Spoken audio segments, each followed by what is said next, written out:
O Brasil vive momentos tensos durante esse processo de votação do impeachment da presidente Dilma Rousseff no Congresso. Será possível reunir novamente o país em torno da necessidade de superação das crises política e econômica? Para procurarmos entender essas e outras questões, nós convidamos o economista e filósofo e cientista social, Eduardo Gianetti. Durante as últimas eleições presidenciais, Gianetti ficou no grupo que assessorava a candidata Marina Silva, mas ele nunca teve participação político-partidária. Terminada a campanha, ele voltou a mergulhar no esforço de escrever seu novo livro, Trópicos Utópicos, que será publicado em junho com a apresentação de Caetano Veloso pela Companhia das Letras. Eduardo Gianetti, utopia numa hora dessas, que bom. Trópicos Utópicos. A capacidade de sonho é importante, especialmente em momentos difíceis, né? Uhum. E você acha que nesse momento a gente pode vislumbrar um outro momento que não esse? Que esse momento o país está dividido, com posições radicalizadas, sem diálogo. É possível reunir o país, pessoas que pensam diferente para a superação dessa crise econômica, política, você acha? Eu acho que mais do que possível é necessário. E eu acho que nós vamos ter que ter muita serenidade e objetividade para entender os problemas de fundo que estão agora afloraram no governo Dilma, mas que não foram criados no governo Dilma. Eu acho que tem dois problemas que se aceleraram muito no primeiro mandato da Dilma, mas que não foram criados por ela. O primeiro é o presidencialismo de coalizão, que é o modus operandi da política no Brasil. Essa ideia de que o executivo, ao se eleger, não tem a maioria no Congresso. Para obter essa maioria, ele cede ministérios, cargos, verbas estatais para obter apoio e uma base de sustentação no Congresso. Esse sistema funcionou razoavelmente no início dos mandatos do Fernando Henrique e do Lula, os primeiros mandatos, mas ele realmente chegou a um estado que eu diria terminal no governo Dilma. O que acontece? No presidencialismo de coalizão, essa base aliada no início do mandato, quando o capital político do executivo ainda está muito bom, ela se mantém dentro da linha, ela se comporta bem. À medida que o capital político vai se depreciando, eles começam a aumentar o preço para continuar dando sustentação ao governo. Se você olhar os mandatos do FHC e do Lula, você vai ver que dois pontos de inflexão ocorreram nessa dinâmica da relação entre executivo e legislativo. Quando o Fernando Henrique precisou vir a campo, porque ele decidiu aprovar a emenda da reeleição, ele precisou ceder mais. O presidencialismo de coalizão começou a ficar mais complicado. O Lula, para sobreviver na crise do mensalão, foi obrigado a ceder muito para garantir a sobrevivência, ele acabou se aliando ao que há de mais sinistro na política brasileira, coisa que ele não tinha feito lá no início, com o Ministério. Bem, o que foi o mensalão? Só para a gente começar. O mensalão foi, na verdade, a compra de apoio político de alguma dessas pessoas que estão aí na sombra da política brasileira há muito tempo. Mas essa compra, no início, não nomeou o Ministério. O primeiro Ministério do Lula era de excepcional qualidade. Na área econômica, na área do meio ambiente, na área da educação. Ele colocou pessoas qualificadas e apropriadas para fazer o melhor. Foi a partir da crise do mensalão que ele começou a entregar. E as estatais e verbas e cargos foram pontos de inflexão. Mas a crise de mensalão foi exatamente pela compra de apoio político, ou seja, o presidencialismo de coalizão entendido como vou construir uma coalizão comprando e não negociando uma divisão de ideias, uma coalizão de ideias, que é a proposta, por exemplo, da Marina. Quer dizer, fazer uma coalizão em torno de ideias. De programa. De programa. Você tem razão, Miriam, mas o preço foi aumentando à medida que o Lula foi se enfraquecendo. Isso é que ocorre na dinâmica do mandato presidencial. E tem gente também que acha que, assim, que a presidente Dilma tem uma característica que é a sua falta de habilidade política, falta de apetite para sentar, conversar, né? Quando você conversa, não é para você doar um ministério ou uma diretoria numa estatal.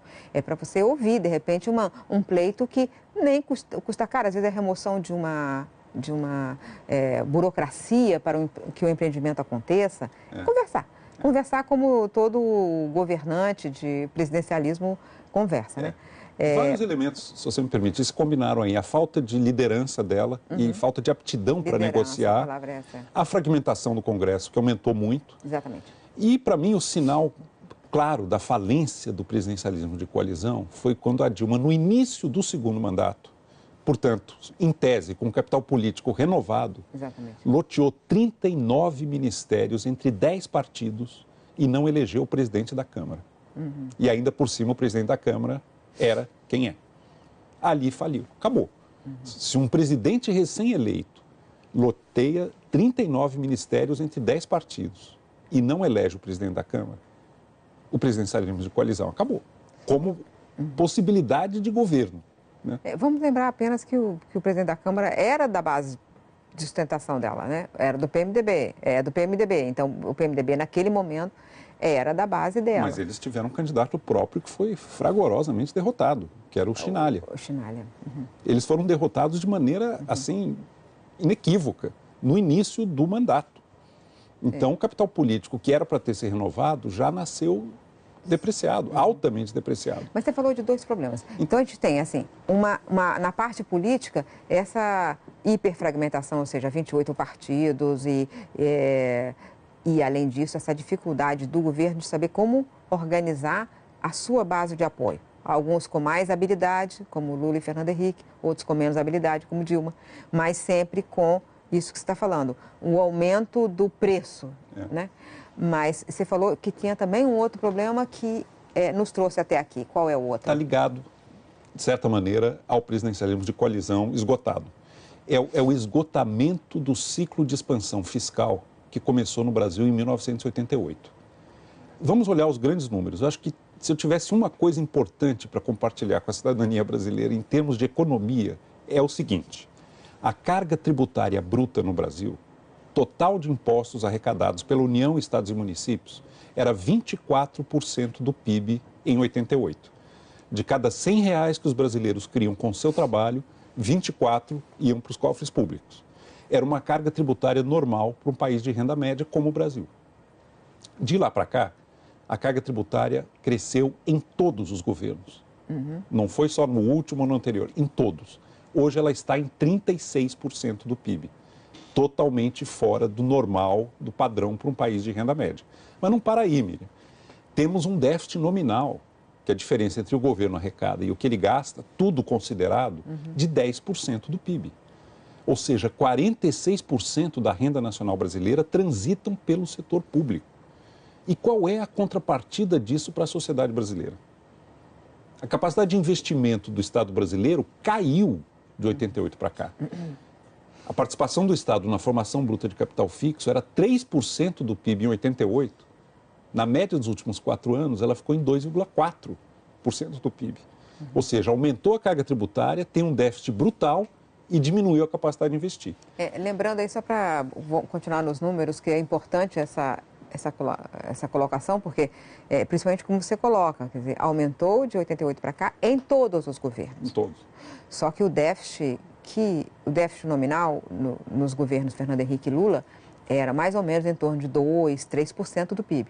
Aí no governo Dilma agora está em 10% do PIB. Novo, quer dizer, Dilma foi fast forward. Era um caminho de crise. Dilma fast forward. Ela acelerou brutalmente uma crise. Esses indicadores de piora, né? Tanto na política quanto na economia. Agora, só para completar o raciocínio, como é que você tem 45% da renda nacional brasileira transitando, sendo intermediada pelo Estado, e você não tem o mínimo de educação fundamental de qualidade, de saúde pública, de saneamento, que é talvez a maior vergonha da convivência brasileira, chegar ao século XXI assim? Tem algo profundamente errado nas finanças públicas brasileiras. Se nós não tivermos coragem de enfrentar, entender isso, não vai ser a criação de uma CPMF que vai resolver. Não é por aí. É verdade, Eduardo. E agora a gente tem ali, o centro do problema, né? Nós temos economistas, em geral, que tem uma visão mais econômica e fiscal, falando o seguinte: olha, tem que cortar gastos porque a dívida bruta está subindo de forma acelerada, o déficit está num tamanho insustentável e essa trajetória é explosiva. A gente não pode continuar. Então, nós temos que cortar gastos. E, ao mesmo tempo, todas as áreas precisam de mais atenção, né? E eventualmente, mais gastos. A saúde está ruim, né? O saneamento precisa ser feito, a educação precisa urgentemente de novos investimentos e nova visão.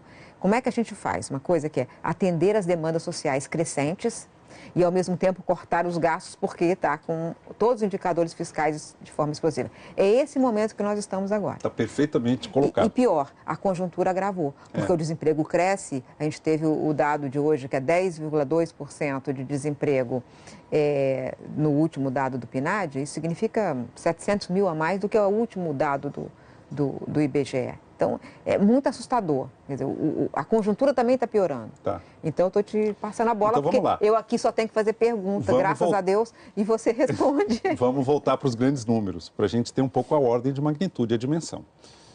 45% da renda brasileira transita pelo setor público, é drenado pelo Estado brasileiro. É muito alto. É muito alto. Mas tem 2 itens de despesa que sozinhos representam 20% do PIB. Previdência, INSS mais setor público é 12% do PIB e juros 8% do PIB, 8, 9% do PIB. Vamos arredondar, daqueles 45% do PIB, 20% já foram embora em 2 itens de despesa, que são previdência e juros. 20 pontos percentuais. Pois bem. Sobra 26. Sobra 26, Miriam. Era a carga tributária total de 88. Um pouco mais até. E cadê? A sociedade brasileira, cadê?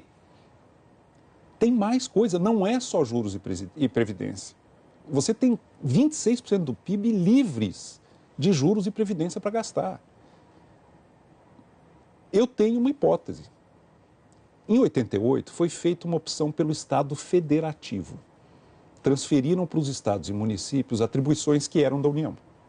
Perfeito.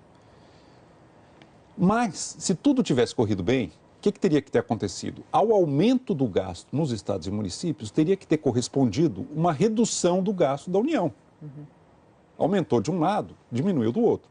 Você vai olhar as contas, os 3 níveis de governo no Brasil passaram a subir ao mesmo tempo. Tá certo. Como é que a União financiou?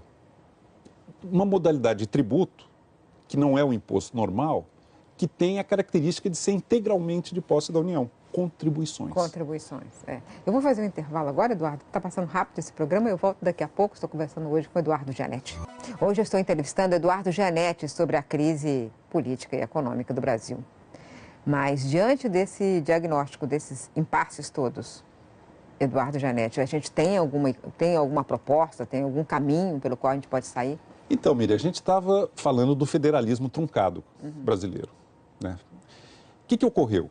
Em 88, foram transferidos para os estados e municípios atribuições típicas do setor público, educação, saúde, saneamento, etc. Normal, tranquilo, é um movimento correto. Só que não foi feita a contrapartida disso, que deveria ter sido uma redução do tamanho da União, para você ter um genuíno Estado federativo. Financiou com contribuições. O que precisa acontecer? Aí a proposta. A regra de ouro é que o dinheiro tem que ser gasto o mais perto possível de onde ele é arrecadado. Ele não precisa ir para Brasília para voltar. O que vai para Brasília? Se nós corrigirmos o defeito de 88 dessa Constituição. Vai para Brasília o que é função estritamente de governo central, que é Banco Central, diplomacia, segurança externa, órgãos reguladores. Não tem a menor dúvida, funções típicas de governo central continuam lá e tem que ser lá. Tem que financiar. E vai para Brasília o que num país heterogêneo como é o Brasil é a distribuição interregional, a distribuição regional de renda. Esse dinheiro passa por Brasília. O dinheiro que não é governo central... Para tirar de quem tem mais, para dar para quem tem menos. E fazer Sul e Sudeste, naturalmente, transfere uma justiça federativa. Esse dinheiro, governo central e regional, vai para Brasília. O resto do dinheiro público não precisa ir para Brasília para voltar.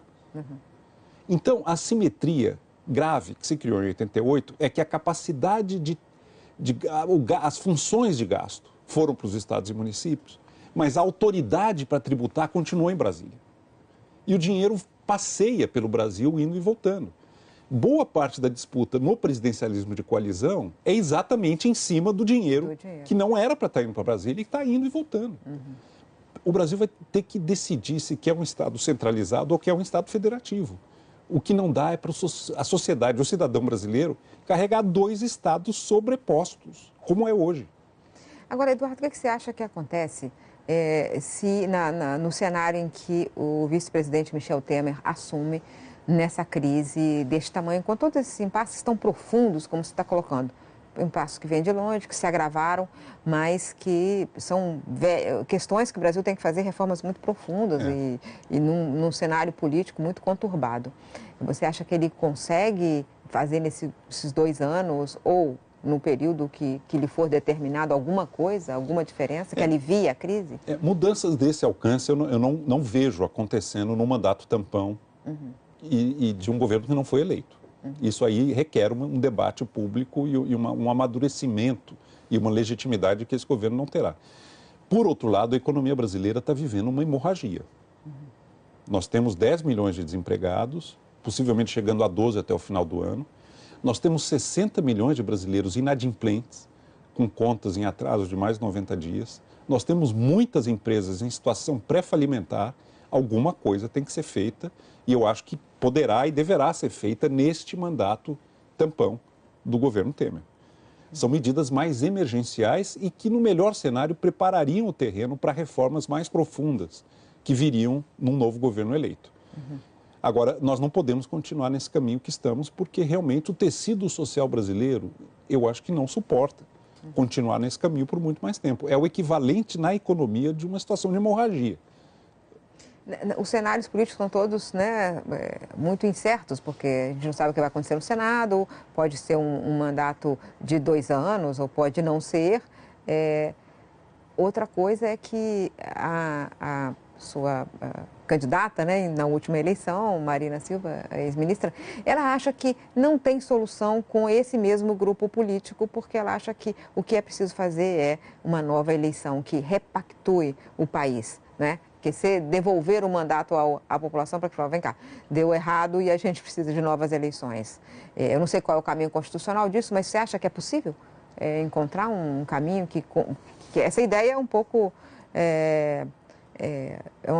realmente a sensação que se tem é que se todo mundo fosse votar de novo, seria mais firme, o governo teria mais poder, exatamente porque você está dizendo, um governo Temer não teria a urna, né? As urnas. Eu acho, Miriam, o que como cidadão brasileiro me causa muita insatisfação e mexe com o meu sistema nervoso é o seguinte: os empreiteiros estão presos. Os diretores da Petrobras estão presos. Os operadores do esquema estão presos. Por que os políticos que comandaram esse esquema estão soltos e mandando no Brasil?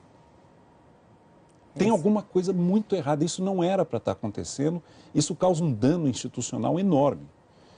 E boa parte dessa coalizão que está fazendo o impeachment está exatamente nessa situação. Não era para estar está de um lado e do outro, né? Os que estão contra o impeachment também têm investigados e do lado de cá também tem investigados e mais do que isso, na presidência da Câmara um réu. Né? Essa distorção que você traçou muito bem é perfeito, mas isso aí significa o seguinte: na primeira instância a justiça tem funcionado, na última instância a justiça está lenta, é isso que você está dizendo? Eu acho que o Supremo está deixando muito a desejar porque está passando tempo demais para começar a julgar quem tem foro privilegiado.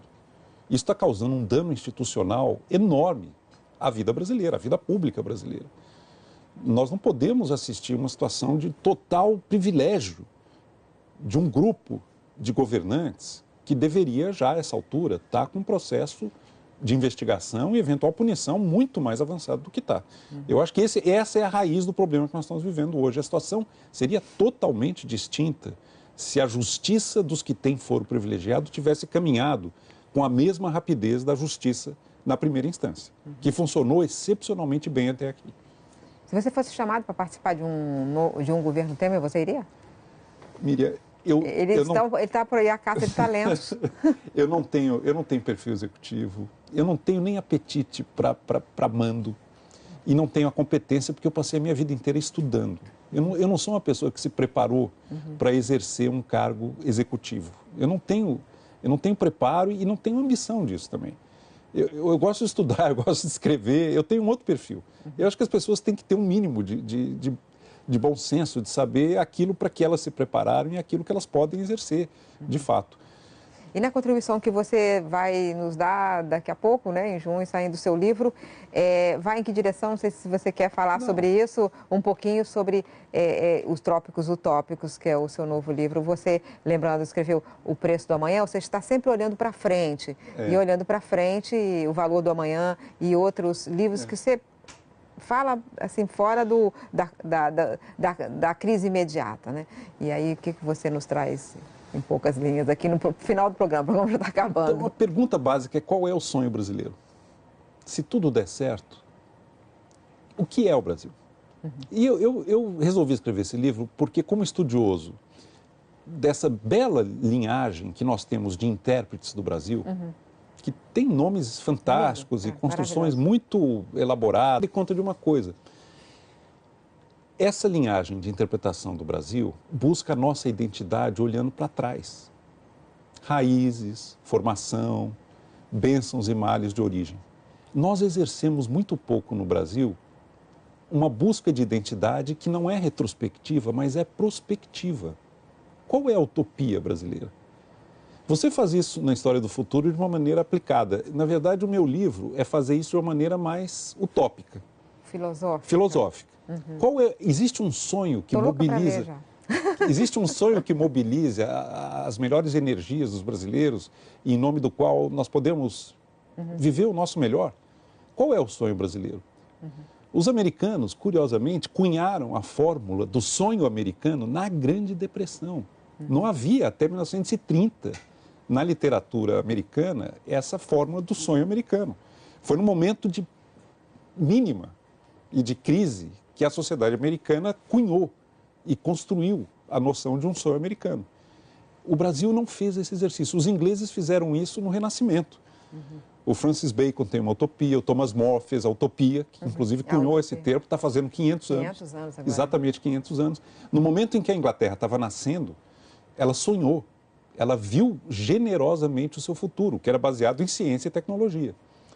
O Brasil exercitou pouco essa faculdade de sonhar alto e de realmente aspirar ao melhor, ao sonho. Então, o livro é para provocar esse movimento. Ah, tá bom. Eu já me sinto provocada, porque eu acho que isso aí é muito importante. Esse seu livro vai realmente ajudar o Brasil a pensar nesse momento. O Brasil está tão aflito com o cotidiano. Por que não sonhar? Por que não sonhar? Até a semana que vem.